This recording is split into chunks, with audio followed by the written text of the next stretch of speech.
நாமத்திற்கு மகிமை உண்டாகட்டும்.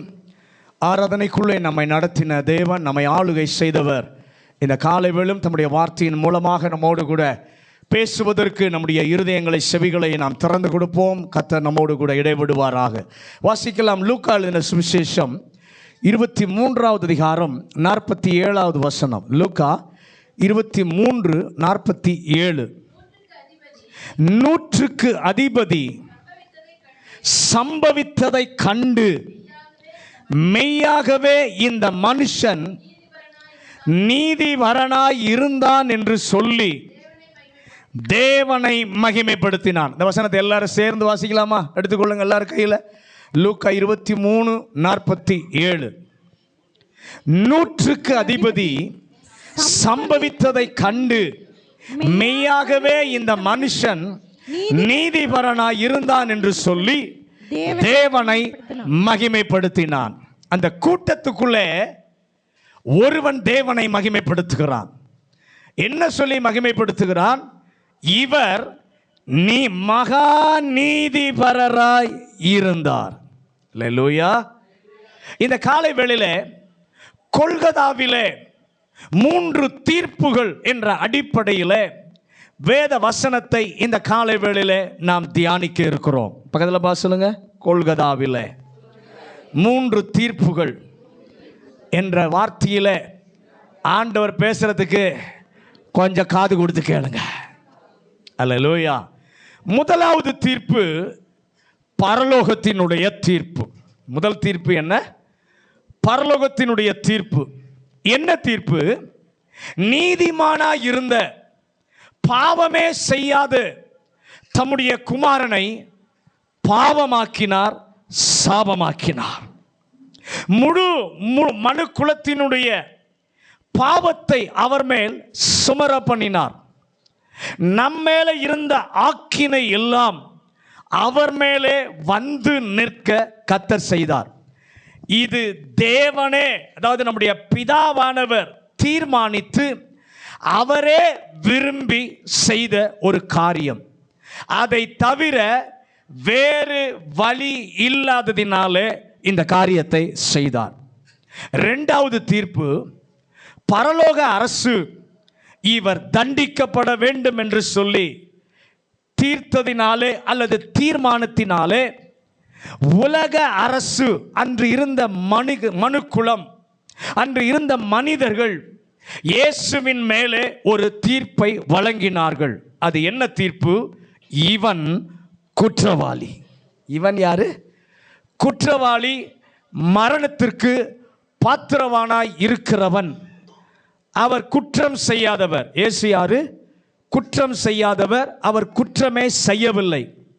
ஆனாலும் உலகம், அன்றைக்கு இருந்த அந்த ரோம அரசு, உலக மதம் அவர் மேலே தவறாக ஒரு தீர்ப்பை செய்தது.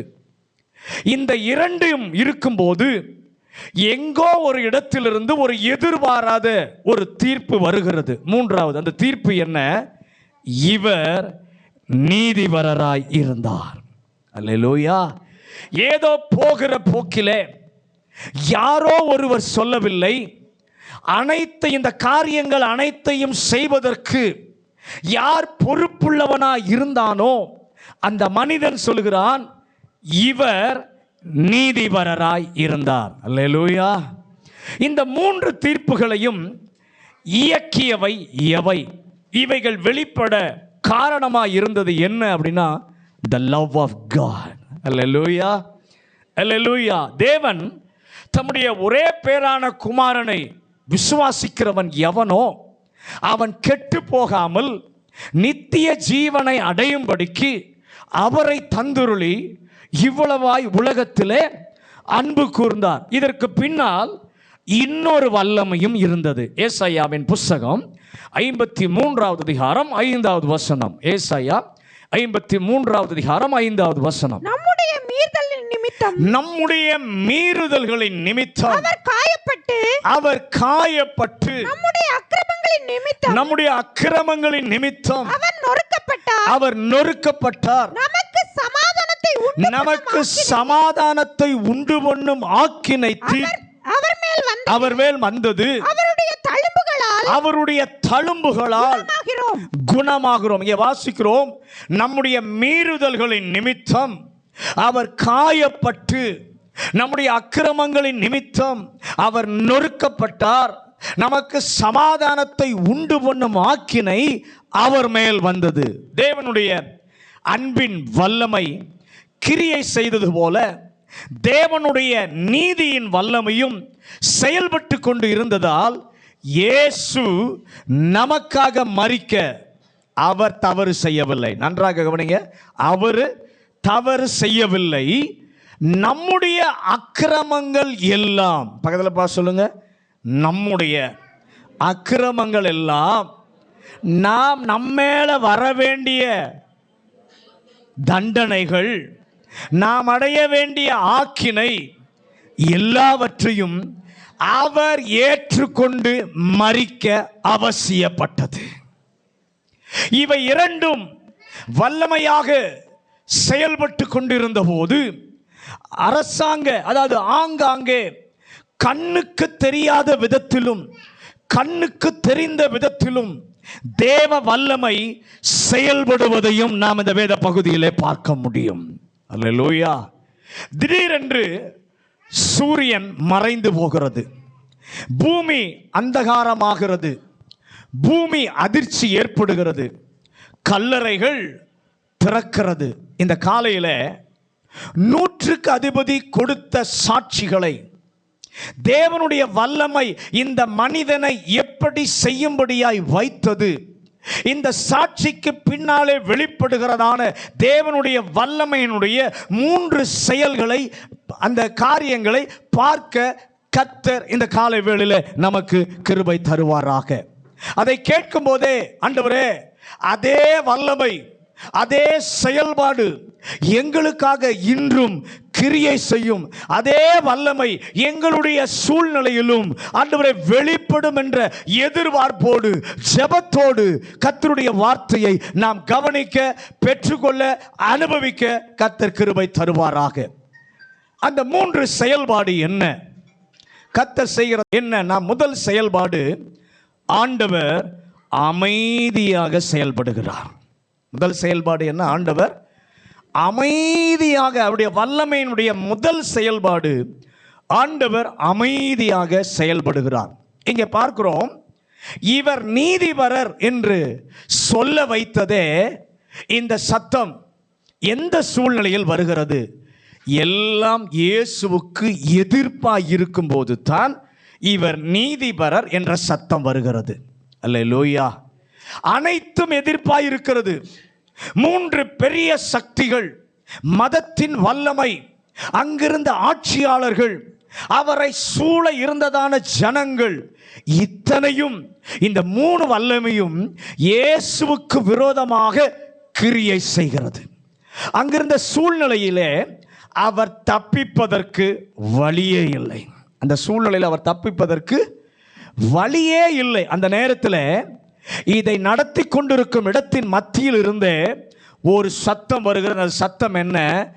இவர் நீதிபரர். ஒரு ஆமென் சொல்லுங்களேன். அல்லேலூயா. மற்ற எல்லா சத்தங்களும் என்ன சொல்லுகிறது? இவர் குற்றவாளி, இவர் அநீதி செய்தவர், இவர் தண்டனைக்குரியவர் என்று எல்லா சத்தங்களும் சொல்லும்போது ஒரு சத்தம் மாத்திரம் வருகிறது, இவர் நீதிபரர். அது எதை காட்டுகிறது? எஸ்ஐயா 53 அதிகாரம் 2வது வசனத்தை வாசிங்க. எஸ்ஐயா போலவும் இளம் கிளையை போலவும் வறண்ட நிலத்திலிருந்து துளிர்க்கிற வேரை போலவும் எழும்புகிறார். அவருக்கு அழகும் இல்லை, சௌந்தரியமும் இல்லை. அவரை பார்க்கும்போது நாம் அவரை விரும்பத்தக்க ரூபம் அவருக்கு இல்லாதது. இப்படியெல்லாம் நிகழ்ச்சி வரும் என்று அறிந்து ஆண்டவர் படத்திலே ஒரு காட்சி உண்மையை வெளிப்படுத்துகிறது. அது என்ன? வறண்ட நிலத்திலிருந்து துளிர்க்கிற ஒரு வேர். கொஞ்சம் மனதில் அந்த சித்திரத்தை பாருங்க. அப்படி சித்திரத்தில் பார்க்கும் பொழுது முற்றிலும் வறட்சியான நிலம். சித்திரம் என்னன்னா ஒரு வறட்சியான நிலம். அதை அப்படி வச்சு மனது முன்னாடி நிறுத்தி அப்படி கொஞ்சம் நோக்கி பாருங்க. முற்றிலும் வறட்சியான நிலம், காய்ந்து போனதான நிலம், காய்ந்து போன தரை, அதில் வேர் முளைக்கும் என்பதற்கான அல்லது விதை முளைக்கும் என்பதற்கு வழியே இல்லை. ஏனென்றால் சூழ்நிலை எப்படி இருக்கிறது, அங்கே இருக்க சூழ்நிலை, இன்னொன்று வறண்ட சூழ்நிலை, அடுத்தது வெப்பம், அங்குள்ள மணல் எல்லாமே எதிர்ப்பு. அப்படி இருக்கும்போது கண்ணுக்கு தெரியாமல் ஒரு வல்லமை கிரியை செய்கிறது. என்ன நடக்கிறது? திடீரென்று அந்த வல்லமை தரையை கிழித்து எழும்பி இலையாக வந்து நிற்கிறது. அது சொல்லுகிறது, வறண்ட நிலத்தில் துளிர்க்க செய்ய என் தேவனுக்கு வல்லமை உண்டு. அல்லேலூயா. அங்கிருந்த சூழ்நிலை ஒரு குரலை வெளிச்சத்திற்கு ஆண்டவர் வர செய்கிறார். இவர் நீதிபரர். எல்லாம் கை ஊத்தி சொல்லலாமா? இவர் நீதிபரர். ஆண்டவருடைய வல்லமையினுடைய முதல் செயல் என்ன? முழுவதும் குழப்பம், முழுவதும் பிரச்சனை, முழுவதும் சந்தடியாய் இருந்தாலும் என் ஆண்டவருக்கு ஒரு வல்லமை உண்டு. அந்த வல்லமை என்ன தெரியுமா? சந்தடியின் அடியிலிருந்து அமைதியாக கிரியை செய்து உண்மையை, பரிகாரத்தை, வல்லமையை வெளிப்படுத்தி கொண்டிருக்கிற ஒரு கர்த்தர் அனைத்து சந்தடிகளுக்கும் நெருக்கங்களுக்கும் மத்தியிலே அமைதியாய் கிரியை செய்கிற ஒரு தேவ வல்லமை அந்த மனிதனை சாட்சி சொல்ல வைத்தது. அதே வல்லமை இந்த வார்த்தையை கேட்கிற நம்முடைய வாழ்க்கையிலே வெளிப்பட, நம்முடைய சூழ்நிலையிலே வெளிப்பட கர்த்தர் இந்த காலை வேளையிலே செய்வாராக. ஆதியாகமம் 1 அதிகாரம் 2வது வசனம். ஆதியாகமம் 1வது அதிகாரம் 2வது வசனம். பூமியானது ஒழுங்கின்மையும் வெறுமையுமாய் இருந்தது. ஆழத்தின் மேல் இருள் இருந்தது. தேவ ஆவியானவர் ஜலத்தின் மேல் அசைவாடி கொண்டிருந்தார். அங்கே பார்க்கிறோம், முழுவதும் தண்ணீரால் நிறைந்திருந்தது. இருள் அதன் மேலே இருந்தது. என்ன நடக்கிறது என்றே தெரியவில்லை. ஆவியானவர் அசைவாடி கொண்டிருக்கிறார். ஆண்டவர் இந்த பூமியை சீரமைப்பதற்காக கண்ணுக்கு தெரியாமலே கர்த்தர் செயல்பட்டு கொண்டிருக்கிறார். தேசம் முழுவதும் தூங்கிக் கொண்டிருந்தது. ஆனால் ராஜாவுக்கு தூக்கம் வரவில்லை. ஏன் தூக்கம் வரவில்லை? மொர்தெகாயே, உனக்கு விரோதமாக தேசமோ ஜனங்களோ ஆமானோ எல்லாரும் எதிராக உனக்கு விரோதமாக எழும்பி கிரியை செய்தாலும், மொர்தெகாயே, உனக்கே தெரியாமல் அமைதியாக உன்னை உயர்த்துவதற்கென்று உலகம் தூங்கிக் கொண்டிருக்கிற நேரத்தில் கிரியை செய்கிற ஒரு வல்லமை உண்டு. எத்தனை பேர் விசுவாசிக்கிறீங்க? கர்த்தருடைய பிள்ளை, உங்களை வாழ்க்கையில் உங்களுக்கு விரோதமாக எழும்பி உங்களுக்கே தெரியாம ராத்திரி நேரத்தில் கிரியை செய்து கொண்டிருந்தாலும் உங்களுக்கே தெரியாமல் அமைதியாக செயல்படுகிற ஒரு கர்த்தரை நாம் ஆராதித்துக் கொண்டிருக்கிறோம். 1 பேதுரு 3 அதிகாரம் 19வது வசனம். 1 பேதுரு 3 அதிகாரம் 19வது வசனம். அந்த ஆவியிலே அவர் போய் காவலில் உள்ள ஆவிகளுக்கு பிரசங்கித்தார். எல்லாம் முடிந்தது என்று உலகம் தூங்க சென்று விட்டது. யூதர் பஸ்காவை ஆசரிக்க, ஓய்வு நாளை ஆசரிக்க போய்விட்டார்கள். தேவனுடைய வல்லமை நல்ல செய்தியை கீழே கர்த்தர் சொல்லி கொண்டிருந்தார். உங்கள் சூழ்நிலையிலோ உங்களுடைய காரியத்திலோ எத்தனை எதிர்ப்பான சூழல் இருந்தாலும் அமைதியாக கிரியை செய்கிற ஒரு வல்லமை பரிகாரத்தை, உண்மையை வெளிச்சத்திலே நிலைநாட்டி காண்பிக்கும், அற்புதம் செய்யும். எப்படி தெரியும்? மத்தேயு 27வது அதிகாரம் 19வது வசனம். மத்தேயு 27:19. அவன் நியாயாசனத்தில் உட்கார்ந்திருக்கையில் அவனுடைய மனைவி அவனிடத்தில் ஆள் அனுப்பி நீர் அந்த நீதிமானை ஒன்றும் செய்ய வேண்டாம், அவன் நிமித்தம் சொப்பனத்திலே வெகு பாடுபட்டேன் என்று சொன்னான். நல்ல கவனிங்க, இது எல்லாம் இப்ப ஆரம்பிச்சு செயல்பட்டு கொண்டிருக்கிறது. அங்க மாளிகையில படுக்கையில ஒரு சகோதரி படுத்திருக்கிறாள். யாரு? பிலாத்துவினுடைய மனைவி. கர்த்தர் அவருடைய கனவில அமைதியாக ஆண்டவர் செயல்படுகிறார். சொப்பனத்தில் மென்மையாக ஆண்டவர் கிரியை செய்து கொண்டிருக்கிறார். யோவான் 18:38 19 அதிகாரம் 4வது வசனம் 6வது வசனம் 7வது வசனம் 8 12 வசனங்களை வாசிங்க. யோவான் 18:38. அதற்கு பிலாத்து சத்தியமாவது என்ன என்றால் மறுபடியும் அவர் யூதர்களிடத்தில் வெளியே வந்து நான் அவரிடத்தில் ஒரு குற்றமும் காணேன். 19வது அதிகாரம் 4, 6, 7, 8, 12 வசனங்களை வாசி. பிலாத்து மறுபடியும் வெளியே வந்து நான் இவனிடத்தில் ஒரு குற்றமும் காணேன் என்று நீங்கள் அறியும்படிக்கு இதோ உங்களிடத்தில் இவனை வெளியே கொண்டு வருகிறேன் என்றார். பிரதான ஆசாரியனும் சேவகரும் அவரை கண்டபோது சிலுவையில் அறையும் என்று சத்தமிட்டார்கள். அதற்கு பிலாத்து நீங்களே இவனை கொண்டு போய் சிலுவையில் அறையுங்கள், நான் இவனிடத்தில் ஒரு குற்றமும் காணேன். நல்ல கவனிங்க, அவன் அதிகாரத்தை செயல்படுத்த சிங்காசனத்தில் உட்கார்ந்து அவன் கிரியை செய்து கொண்டிருக்கிறான்.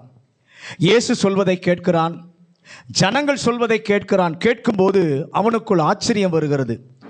ஆச்சரியம் ஒரு பக்கம் வந்தாலும் இன்னொரு பக்கம் அச்சமும் வருகிறது. ஒருவேளை இவர் தேவகுமாரனாய் இருப்பாரோ, ஒருவேளை பெரியவராய் இருப்பாரோ என்று ஆச்சரியம், அச்சமெல்லாம் அவனுக்குள் நடக்கிறது. கர்த்தர் அவன் மனசாட்சியில அமைதியாக கர்த்தர் கிரியை செய்கிறார். அதனால தான் இந்த வசனம் வாசித்து போல அடிக்கடி அவன் சொல்லுகிறான், இவர் மேல் ஒரு குற்றத்தையும் நான் காணவில்லை. நீங்கள் இவ்வளவு சொல்கிறீர்களே, இவர் ஒரு குற்றமும் செய்யாதவர். பிலாத்துவே, அது என்ன தெரியுமா? உன்னுடைய மனசாட்சியிலே கர்த்தர் பேசிக் கொண்டிருக்கிறார். அதையும் நீ மீறி இயேசுவை கொலை செய்ய ஒப்பு கொடுக்கிறாய். ஆனாலும் கர்த்தர் அமைதியாக செயல்படுகிறார். மத்தேயு 27:54. மத்தேயு 27:54. நூற்றுக்கு அதிபதியும் அவனோடே கூட இயேசுவை காவல் காத்திருந்தவர்களும் பூமி அதிர்ச்சியையும்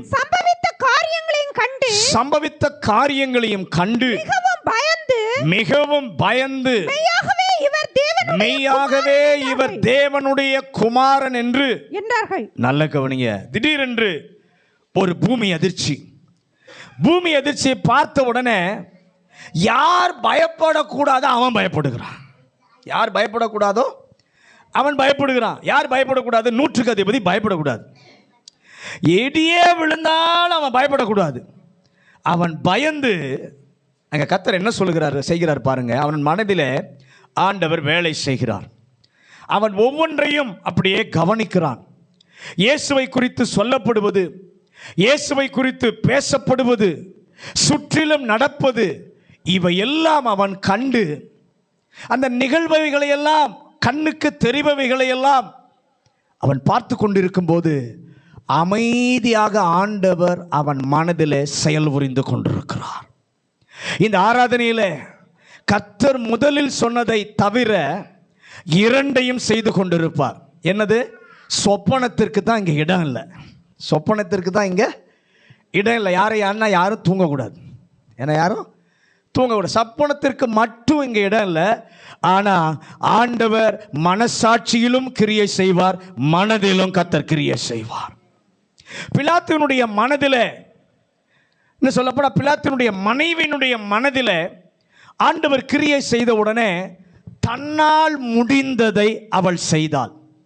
அவளாலே அங்கே போக முடியாது. அவன் இருக்கிற இடத்துக்கு, அந்த சூழ்நிலைக்கு இப்போ அவளாலே போக முடியாது. ஆனால் சொல்லி அனுப்புகிறாள். ஏன் சொல்லி அனுப்பினால், பிலாத்து இதை செய்யாவிட்டால் நீதிமானை குற்றப்படுத்தினதினாலே அந்த தண்டனை என்னுடைய முழு குடும்பத்தின் மேலும் அது வந்துவிடும், என்னுடைய குடும்பம் சபிக்கப்பட்டதாய் மாறிவிடக் கூடாது என்கிற லவ், அவருடைய குடும்பத்தின் மேல இருந்த லவ், அன்பு, அவள் செயல்படுகிறாள். அதே நேரத்தில் மனசாட்சியில் ஆண்டவரும் கிரியை செய்கிறார். பிலாத்தினுடைய மனசாட்சியில் கர்த்தர் கிரியை செய்யும் போது அவன் நேர்முகமாக செயல்படுகிறான். மார்க் 15 அதிகாரம். ஆனாலும் அவன் என்ன செய்தான் பாருங்க. அதற்கு பதிலாக ஆண்டவர் இப்படி நேர்முகமாக அவனோடு கூட மனதில் செயல்பட்டு கொண்டிருந்தாலும் மார்க் 15:15 அப்பொழுது பிலாத்து ஜனங்களை பிரியப்படுத்த மனதுள்ளவனாய்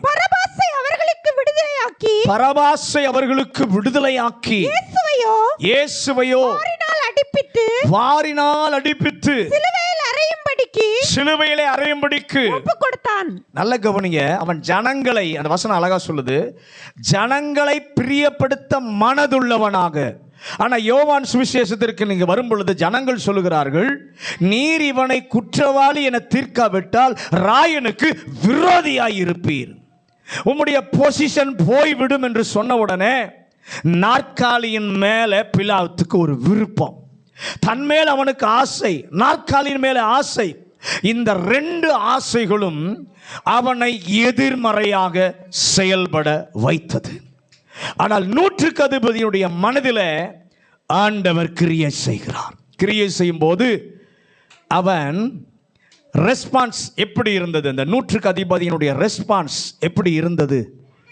சந்தேகத்திற்கே இடமில்லாமல் இவர் நீதிபரராய் இருந்தார். அல்லேலூயா, அல்லேலூயா. உம்முடைய வசனம் எங்களோடு கூட கிரியை செய்யும் போது, பரிசுத்த ஆவியானவர் எங்களோடு கூட கிரியை செய்யும் போது, உம்முடைய அன்பு எங்களிலே கிரியை செய்யும் போது, சந்தேகமே இல்லாமல் நாங்கள் ரெஸ்பாண்ட் பண்ண ஒரு கிருபையை இந்த காலை வேளையிலே கர்த்தர் எல்லாருக்கும் தருவீராக. முதலாவது, தேவனுடைய வல்லமையின் செயல்.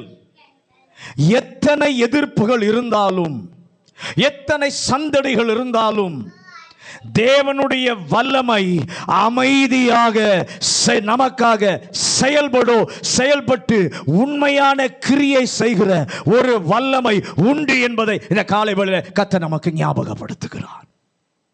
அல்லேலூயா.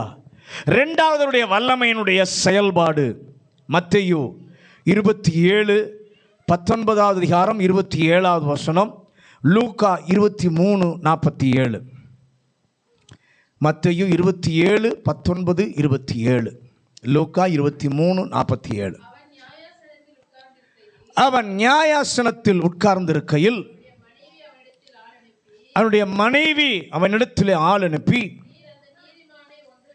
நீர் அந்த நீதிமானை ஒன்றும் செய்ய வேண்டாம், அவன் நிமித்தம் இன்றைக்கு சொப்பனத்தில் வெகு பாடுபட்டேன் என்று சொன்னான். பரபாசை விட்டுவிட கேட்டுக்கொள்ளவும், இயேசுவை கொலை செய்விக்கவும் பிரதான ஆசாரியரும் மூப்பரும் ஏவி விட்டார்கள். லூக்கா 23:47. நூற்றுக்கு அதிபதி சம்பவித்ததை கண்டு மெய்யாகவே இந்த மனுஷன் நீதிபரராய் இருந்தார் என்று சொல்லி தேவனை மகிமைப்படுத்தினார். அல்லேலூயா. இரண்டாவது ஆண்டவருடைய வல்லமையான செயல்பாடு எது தெரியுமா? சத்துரு எந்த ஆயுதத்தை பயன்படுத்துகிறானோ அதே ஆயுதத்தை தன்னுடைய கையில் எடுத்து அவனுடைய திட்டத்தை ஆண்டவர் சிதைந்து போக செய்வார். அல்லேலூயா. இந்த 3 வசனங்களிலும் 3 பேரை கர்த்தர் பயன்படுத்துகிறார். மீண்டும் சொல்லுகிறேன், பிலாத்துவினுடைய மனைவி, பிலாத்து, நூற்றுக்கு அதிபதி, இந்த 3 பேரையும் கர்த்தர் பயன்படுத்துகிறார். அந்த நேரத்தில் இயேசுவுக்கு நடந்து கொண்டிருப்பது என்ன? இயேசுவை பிடிக்காத, இயேசு அந்த நோக்கத்தை பிடிக்காத சத்ருவாகிய சாத்தான் யூத மதத்திலே இருப்பவர்களை கிண்டி எழுப்புகிறான்.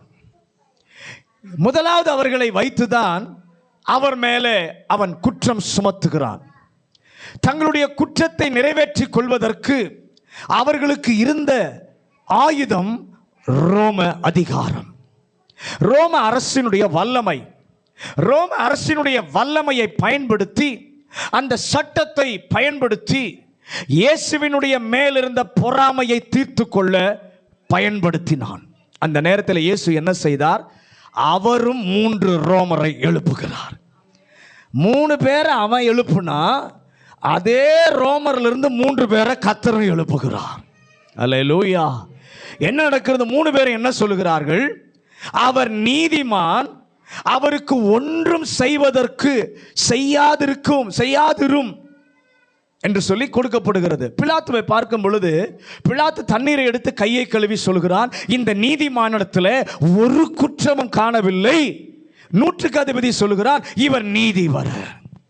ஆண்டவருடைய வல்லமையினுடைய 2வது கிரியை, தேவ பிள்ளையே, உங்களை சிதைப்பதற்கு, உங்களுடைய வாழ்க்கையை சிதைப்பதற்கு, உங்களுடைய குடும்பத்தை சிதைப்பதற்கு சத்துரு எந்த ஆயுதத்தை பயன்படுத்துகிறானோ அதே ஆயுதத்தை கர்த்தர் தம்முடைய கரத்தில் எடுத்து சத்துருவின் திட்டங்கள் சிதைந்து போக செய்வார். விசுவாசிக்கிறவர்கள் கரங்களை உயர்த்தி ஆண்டவருக்கு ஒரு நன்றி சொல்லுங்க. ஹல்லேலூயா.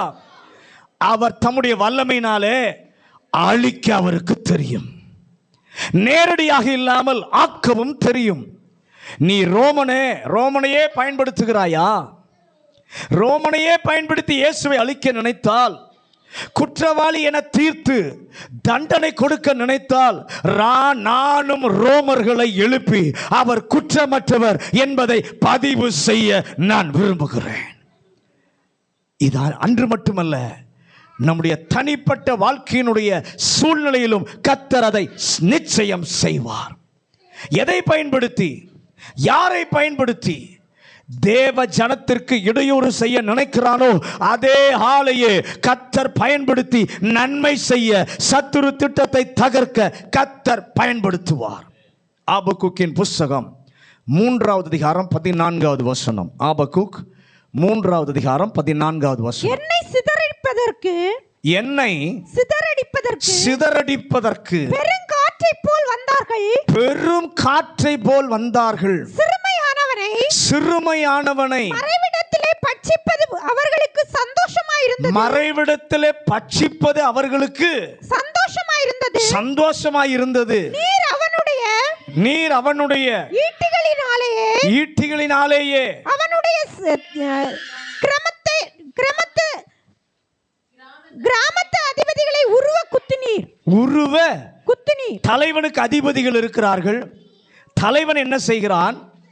ஈட்டியை எடுத்து கர்த்தருடைய பிள்ளையை குத்த வருகிறான். அப்பொழுது ஆண்டவர் அவனுடைய ஈட்டியை பிடித்து அவனுடைய ஆட்களை கர்த்தர் இல்லாமல் ஆக்குகிறார்.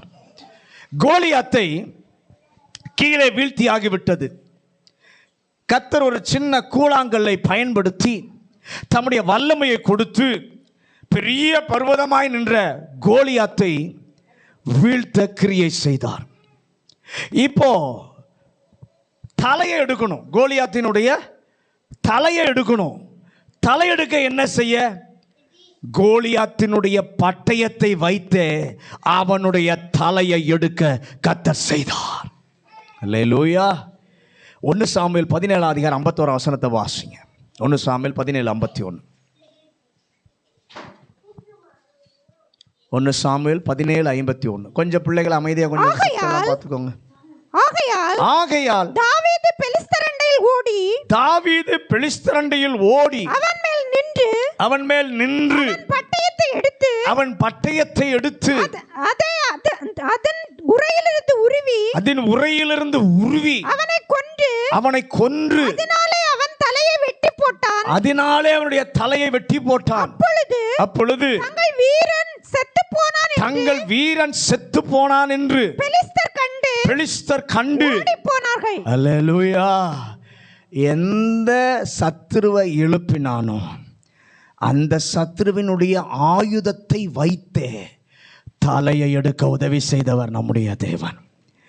நீங்கள் புதிய ஏற்பாட்டுக்கு வரும் பொழுது கர்த்தருடைய வல்லமை எப்படி இருந்து சொல்லி பார்க்கும் பொழுது ஆதி திருச்சபையில் 3000 5000 என்று சொல்லி 1000 கணக்கில் ஜனங்கள் பெருகி கொண்டு போகிறது. சபை ஆட்களால் பெருகுகிறது. கடைசியிலே சபைகளாக பெருகி கொண்டு போகிறது. சத்துரு பார்த்தான், இதை அழிப்பதற்கென்று நான் ஒரு ஆயுதத்தை பயன்படுத்துவேன் என நினைத்து 7வது 8வது அதிகாரத்தில் நீங்கள் வாசித்து பார்க்கும் பொழுது சவுல் என்கிற ஆயுதத்தை சத்துரு பயன்படுத்துகிறான். ஆனால் 9வது அதிகாரத்திற்கு வரும்போது அந்த ஆயுதத்தையே கர்த்தர் வாங்கி சத்துருவினுடைய திட்டங்களையும் அவன் யுக்திகளையும் தகர்த்து தம்முடைய ராஜ்யத்தை கட்டுகிற அற்புதமான ஒரு தேவனாக செயல்படுகிறதை நாம் பார்க்க முடியும். அல்லேலூயா. எகிப்து தேசத்தில் அவர் ஜனங்கள் இருக்கிறார்கள். அவர்களை கொண்டு வருவதற்காக 10 வாதைகளை கர்த்தர் அனுப்புகிறார். எதையாவது அனுப்பி இருக்கலாமே, ஏன் அங்கு சொல்லப்பட்ட அந்த 10 வாதைகளை மட்டும் கர்த்தர் அனுப்பினார்? அந்த 10 வாதைகளும் எகிப்தியர் நம்பி வழிபட்ட 10 தெய்வங்கள். அல்லேலூயா. நைல் நதியை நம்பினார்கள். நைல் நதியை கர்த்தர் அடித்தார். பேன்களை வழிபட்டார்கள், வண்டுகளை வழிபட்டார்கள், கொப்புளங்களை, அதாவது கொப்புளம் வந்துருச்சுன்னா அது ஒரு தெய்வமாக நினைச்சு வழிபட்டார்கள், மலையை வழிபட்டார்கள், இருளை வழிபட்டார்கள், இடி முழக்கத்தை வழிபட்டார்கள். இந்த ஆண்டவருக்கு ஒரு வல்லமை உண்டு. சத்துருவின் ஆயுதத்தை வாங்கி சத்துருவின் திட்டத்தை தகர்க்கிற ஒரு கர்த்தர். இவன் அநியாயம் செய்தவர், அநீதி செய்தவர், குற்றவாளி, மரணத்துக்கு பாத்திரர் என்று தீர்த்தபோது கர்த்தர் 3 பேரை எழுப்புகிறார்.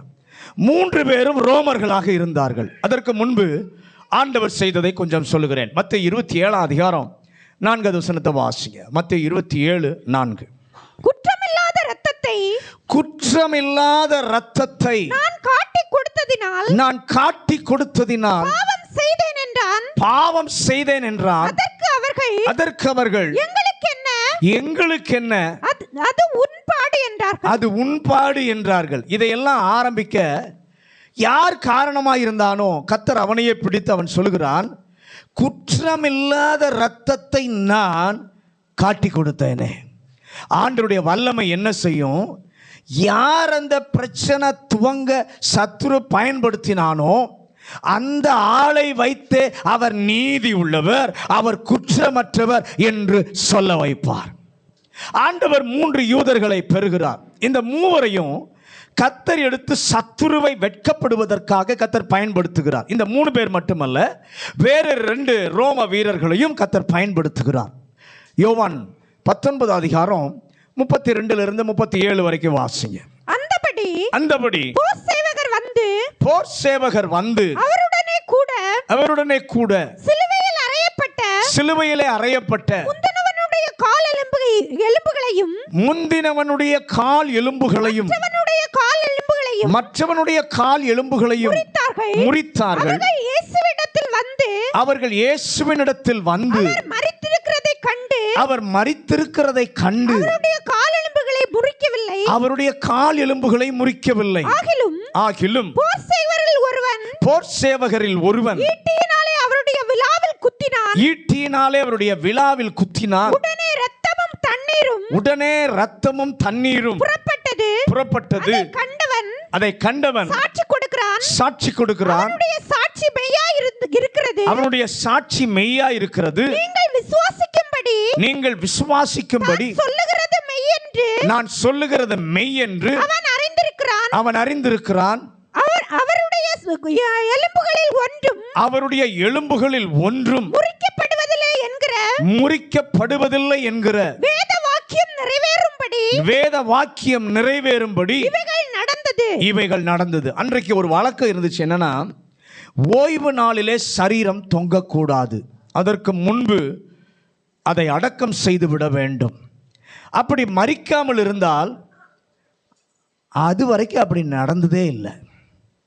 ஒரு நாளைக்குள் யாரும் மரிப்பதில்லை, தொங்கிக் கொண்டிருப்பார்கள். அதற்கு ஒரு வழி செய்திருக்கிறார்கள். மரிக்க வச்சு அடக்கம் பண்ணணும் இல்லையா? வந்து என்ன பண்ணுவாங்க, கால் எலும்பை உடைப்பார்கள். உடைத்து அந்த ரத்தமெல்லாம் அதன் மூலம் ரத்தம் சிந்தி உயிர் போவதற்காக அப்படி என்ன பண்ணுவார்கள், செய்வார்கள். இதை செய்ய வேண்டும். காலை உடைக்க ஆணை பெற்றிருக்கிறார்கள். ஆணை பெற்று வருகிறான். பக்கத்தில் வந்தால் அவரை காலை ஒடிக்க என் ஆண்டவர் விடவில்லை. யாரு? இயேசுவினுடைய காலை ஒடிக்க, கால் எலும்பை ஒடிக்க அவர் என்ன பண்ணல, விடவில்லை.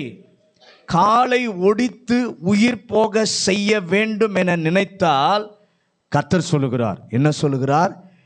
நீ அவருடைய உயிரை எடுக்க முடியாது. அல்லேலூயா. அவரே தான் உயிரை கொடுத்து விட்டார். ஏன் அப்படி? அவருடைய எலும்புகள் முறிக்கப்படுவது இல்லை என்று ஏற்கனவே சொல்லிய தீர்க்க தரிசனம் நிறைவேறும்படியாய் கர்த்தர் ஒரு ரோமனை வைத்தே செய்ய வைத்தார். அதோடு நிறுத்தினாரா? பக்கத்தில் இன்னொரு ரோம வீரன் ஈட்டியை எடுத்து இயேசுவை என்ன பண்ணுகிறான், குத்துகிறான். அதை செய்ய யாரும் அவனுக்கு சொல்லவில்லை. அதை செய்யணுன்ற அவசியமும் இல்லை. காலை பார்த்தான், முறிக்க வேண்டும். அவர் மரித்து விட்டார்.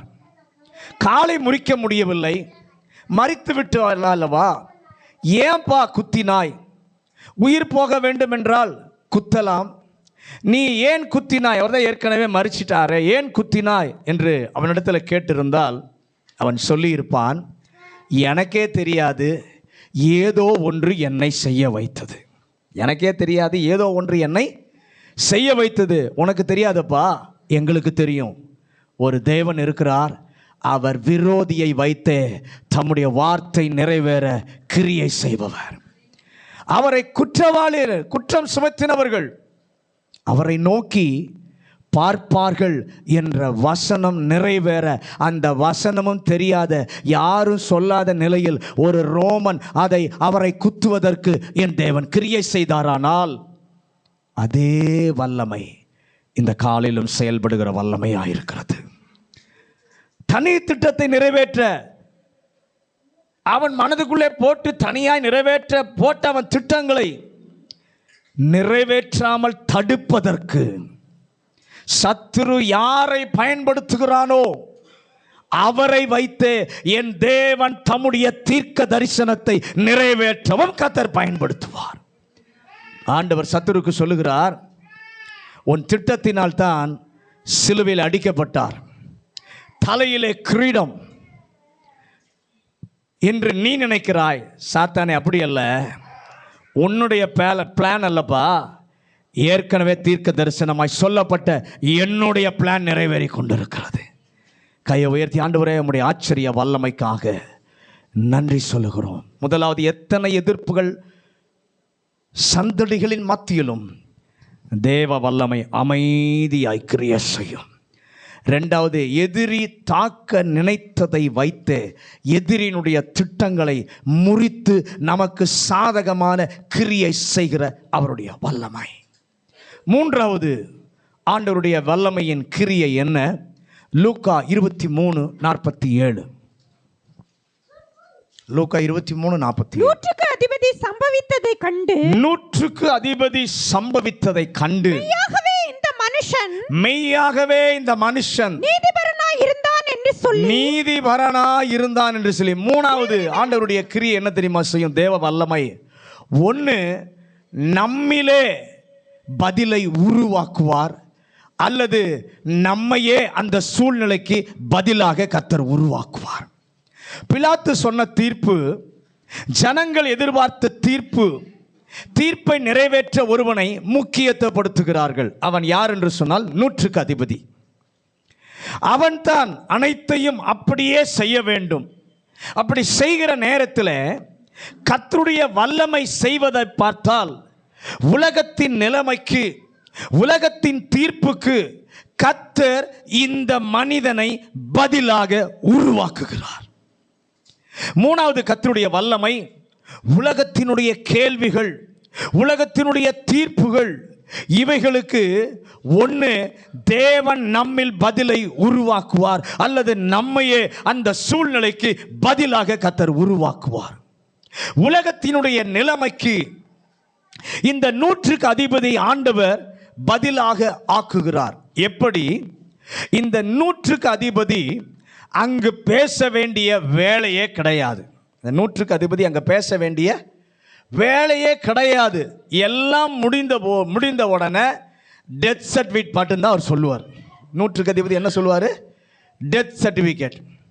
அதை மட்டும்தான் அவர் கொடுப்பார். மார்க்கு 15 அதிகாரம் 44, 45 வசனங்களை வாசிங்க. மார்க்கு 15வது அதிகாரம் 44, 45. அவர் இத்தனை சீக்கிரத்தில் மரித்து போனாரா என்று, அவர் இத்தனை சீக்கிரத்தில் மரித்து போனாரா என்று பிலாத்து ஆச்சரியப்பட்டு 100க்கு அதிபதியை அழைப்பித்து 100க்கு அதிபதியை அழைப்பித்து அவர் இதற்குள்ளே மரித்தது நிச்சயம் என்று, அவர் இதற்குள் மரித்தது நிச்சயமா கேட்டான் என்று கேட்டான். 100க்கு அதிபதியினாலே 100க்கு அதிபதியினாலே இதை அறிந்து கொண்ட பின்பு சரீரத்தை யோசேப்பினிடத்தில் கொடுத்தான். சரீரத்தை யோசேப்பினிடத்தில் இயேசு மரித்தார் என்ற செய்தி கேள்விப்பட்டு பிலாத்துவினால நம்ப முடியல. ஏன்னா அன்னைக்கு யாரும் அவ்வளோ சீக்கிரம் மறிக்க மாட்டாங்க, காலையில் நம்ம முடிச்சு தான் மறிப்பாங்க. ஆனால் இங்கே இயேசு மரித்ததை அந்த செய்தியை கேள்விப்பட்டு பிலாத்துவினால நம்ப முடியல. அவ்வளோ சீக்கிரமாக யாரும் மரித்தது கிடையாது இது வரைக்கும். 100க்கு அதிபதியை வேகமாக அழைக்கிறான். 100க்கு அதிபதியை பார்த்தவன் கேட்குறான், அது உண்மைதானா என கேட்டபோது 100க்கு அதிபதி சொல்லுகிறான், ஆம் உண்மைதான். இவன் மட்டும்தான் வாய் திறக்க அவசியமே இல்லை. நல்ல கவனிங்க, இவன் தான் பேசணும். ஒரே ஒரு வேலை, எல்லாம் முடிந்த பின்பு ஃபினிஷ் என்று சொல்லணும். 100க்கு அதிபதியினுடைய வேலை என்ன? வேற எந்த வேலையும் கிடையாது. எல்லாம் முடிஞ்சோன்னா ஃபினிஷ் அப்படின்னு சொல்றத மட்டும்தான் அந்த 100க்கு அதிபதியினுடைய வேலை. ஆனால் வாய் திறக்க அவசியமே இல்லாத அவனை, வாய் திறக்க அவசியம் இல்லாத ஒருவன், இந்த மனிதனுக்குள் ஆண்டவருடைய வல்லமை கிரியை செய்கிறது. என்ன கிரியை செய்தது? இந்த மனிதன் நீதிபரராய் இருந்தார் என்று பேச வைக்கிறார். அல்லேலூயா. அவசியமில்லாத ஒருவனை இயேசுவுக்காக பேச வைக்கிறது. ஏன் பேச வைத்தது? மத்தேயு 27:14. அவரோ ஒரு வார்த்தையும் மாறுத்தரமாக சொல்லவில்லை. ஒரு வார்த்தையும் மாறுத்தரமாக சொல்லவில்லை. அதனால் தேசாதிபதி மிகவும் ஆச்சரியப்பட்டு, நல்ல கவனிங்க, பிலாத்து இயேசுவை பார்த்து கேட்கிறான், இவர்கள் எல்லாரும் இங்க சூழ நிற்கிறாங்களே, இத்தனை பேர் எல்லாரும் சேர்ந்து உண்மையில குற்றம் சுமத்துகிறார்களே என்று சொன்ன பொழுது இயேசுவோ மாறுத்தரமாக ஒரு வார்த்தையும் சொல்லவில்லை. கர்த்தருடைய பிள்ளையே, உங்களுக்கு விரோதமாக எல்லாரும் பேசும்போது நீங்கள் மௌனமாக இருக்கீங்களா? நீங்கள் மௌனமாக இருந்தால் பேச இன்னொரு ஆளை, உங்களுக்காக பேச கர்த்தர் இன்னொரு ஆளை எழுப்புவார். நீங்களே பேசி யுத்தம் பண்ணீங்கன்னா இன்னொரு ஆள் கர்த்தர் எழுப்ப மாட்டார். ஆனால் நீங்கள் அமைதியாக இருந்தால் உங்களுக்காக பேச இன்னொரு ஆளை கர்த்தர் எழுப்புவார். விசுவாசிக்கிறவங்கள ஆமென்னு சொல்லுங்க. அவன் சொல்லி இருக்க முடியும், இயேசுவால சொல்லி இருக்க முடியும், நான் தவறு செய்யவில்லை, நான் அநீதி செய்யவில்லை, மரணத்திற்கு நான் பாத்திரன் அல்ல. அவருக்கு பேச உரிமை இருந்தது. ஆனாலும் இயேசு அடிக்கப்பட கொண்டு போகிற ஆட்டை போல தன் வாயை திறவாமல் மௌனமாயிருந்தார். அவர் மௌனமாயிருந்ததினாலே அவர் குற்றவாளியாய் இருக்கிறார் என்று சொல்லி யாரும் நினைத்துவிடக் கூடாது என்பதற்காக பேச அவசியமே இல்லாத ஒருவனை பேசாமல் இருந்தவருக்காக என் தேவன் பேச வைக்கிறார். உங்கள் பக்கம் நியாயம் இருந்திருக்கும், உங்க பக்கம் நீதி இருக்கும். நீங்க வேலை செய்யற இடத்துல, நீங்க குடிக்கிற இடத்துலயோ, படிக்கிற இடத்துலயோ உங்க பக்கம் நீதி இருந்திருக்கும். ஆனா கர்த்தருடைய பிள்ளை என்பதினாலே நீங்கள் எதையும் பேசாமல் கர்த்தர் கிரியை செய்வார் என்று கர்த்தருக்காக சகித்து அமைதியாக இருந்தால் கர்த்தருக்கு ஒரு வல்லமை உண்டு. அவசியமே இல்லாத ஒரு ஆளை வைத்து பேசாத உங்களுக்காக பேசி இதுதான் உண்மை, இதுதான் நன்மை என்று நிலைநாட்டுவதற்கு கர்த்தர் தம்முடைய வல்லமையிலே கிரியை செய்வார். அல்லேலூயா. ஆமென் சொல்றவங்களாம் கையை உயர்த்தி, ஆண்டவரே உமக்காக நீர் கிரியை செய்வீர் என்று சொல்லி நான் அமைதியாக இருந்தால் பேசவே அவசியமில்லாத ஒருவனை எழுப்பி இதுதான் உண்மை, இதுதான் நியாயம் என்பதை பேச வைப்பதற்கு ஒரு ஆளை நீர் எழுப்புவீர். லூக்கா 23:21 இன்னும் கொஞ்சம் விளக்கி சொல்கிறேன் பாருங்க. எப்படி இயேசுவின் மேல் சுமத்தின சுமைக்கு பதிலாக கர்த்தர் மாற்றினார். லூக்கா 23:23 அப்படி இருந்தும் அவரை சிலுவையில் அறைய வேண்டும் என்று அவர்கள் உரத்த சத்தத்தோடு கேட்டுக்கொண்டே இருந்தார்கள். அவர்களும் பிரதான ஆசாரியரும் இட்ட சத்தம் மேற்கொண்டது. இங்க லூக்கால மட்டும்தான் கொஞ்சம் டீட்டெயிலா எழுதுகிறத நாம பார்க்கிறோம். அல்லேலூயா. அவர் எழுதுகிறார், அவர்கள் போட்ட சத்தம் எல்லாரையும் மேற்கொண்டது. உரத்த சத்தம், ஒரே ஒரு சத்தம் மட்டும்தான் கேட்கிறது, உரத்த சத்தமா எல்லாவற்றையும் மேற்கொண்டதுன்னு வாசிக்கிறோம். அழகா விளக்குகிறார் லூக்கா. அந்த சத்தம் என்ன? அதாவது அவரை அகற்றும், சிலுவையிலே அறையும் என்கிற ஒரே சத்தம் உச்சகட்டம் வருகிறது. வேறு எந்த சத்தமும் கேட்க முடியாமல் கர்த்தருடைய பிள்ளைக்கு விரோதமாக ஒரே ஒரு சத்தம் கேட்கும்போது ஒரு தேவன் இருக்கிறார். பக்கத்தில் பார்த்து சொல்லுங்க, உங்களுக்கு விரோதமா எந்த சத்தமும் கேட்காம ஒரே சத்தம் மட்டும் உயர்ந்து நிற்கும் பொழுது கர்த்தருடைய பிள்ளைக்காக பேசுகிற ஒரு தேவன் இருக்கிறார். அல்லேலூயா. பேச முடியாத சூழ்நிலையில நீங்க பேச முடியாது, அமைதியாக இருந்த, ஏன்னா சத்தம் ஓங்கி நிற்குது, பலத்த சத்தமா இருக்கு, நீங்க பேசவே முடியாது. அப்படி அமைதியா இருக்கும்போது நமக்காக பேச ஒரு 100க்கு அதிபதியை கர்த்தர் உருவாக்குவார். அல்லேலூயா. கர்த்தர் எப்படி பேசினார் தெரியுமா? ஜனக்கூட்டம் எல்லாம் உச்ச கட்டத்திற்கு போகிறது, எல்லாம் சத்தமா அவங்க பேசி பேசி தொண்டையே கட்டி போச்சு. இனி போதும், நம்முடைய பிளான், நம்முடைய பாயிண்ட் எல்லாம் நடந்துட்டு என்று நினைத்திருக்கும் போது இயேசு சத்தமாய் பேசுகிறார். என்ன சொல்கிறார்? உம்முடைய கரங்களிலே என் ஆவியை ஒப்புவிக்கிறேன். அல்லேலூயா என்று மகா சத்தமாய் பேசினார். அந்த சத்தம் முடிந்த உடனே அடுத்து ஒரு சத்தம் வருகிறது. என்ன சத்தம் தெரியுமா? பூமி அதிரும் சத்தம், கல்லறைகள் திறக்கும் சத்தம்.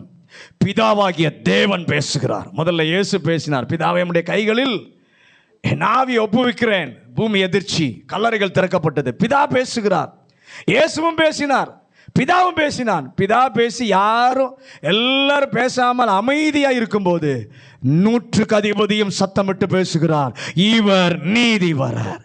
அதற்கு பிறகு யாருமே பேசல, எவருடைய சத்தமும் இல்லை.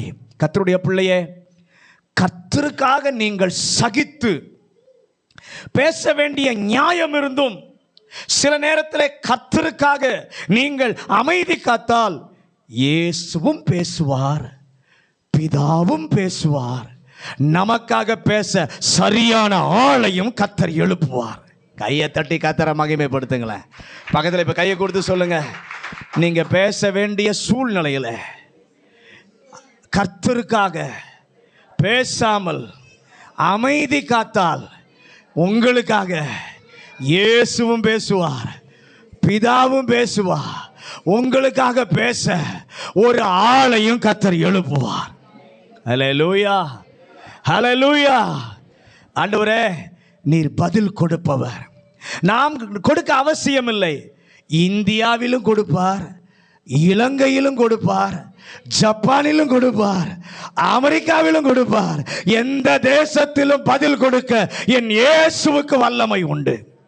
இந்த உலகத்தில் இருக்கிற எந்த நாடுகள் எதிர்த்து பேசினாலும் இயேசுவுக்காக ஒரு கர்த்தருடைய பிள்ளை அமைதி காத்தால் கர்த்தர் பேசுவார், இயேசு பேசுவார், பிதா பேசுவார், பேச ஒரு ஆளையும் எழுப்புவார். ஹல்லேலூயா, ஹல்லேலூயா. நாம் எதையும் கொடுக்க அவசியம் இல்லை, எல்லாம் அவர் பேசுவார். அவர் பிள்ளைகளுக்காக பதில் கொடுக்கிற கர்த்தர் பதிலாக மாற்றுவார். அங்கிருந்த சூழ்நிலை முழுவதும் எதிர்மறையான உணர்ச்சிகளாலே பொங்கி கொண்டிருக்கிறது.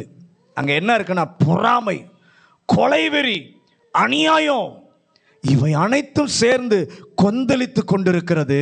இதற்கிடையில பரபாசை விடுதலை ஆக்கலாமா, தப்பிக்க வைக்க வகை பார்க்கிறான். அப்படி எதிர்மறையான இருக்கும்போது கர்த்தர் ஒருவனை பதிலாக எழுப்புகிறார், பயன்படுத்துகிறார்.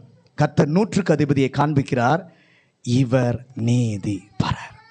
கர்த்தர் ஒன்றை காண்பிக்கிறார்.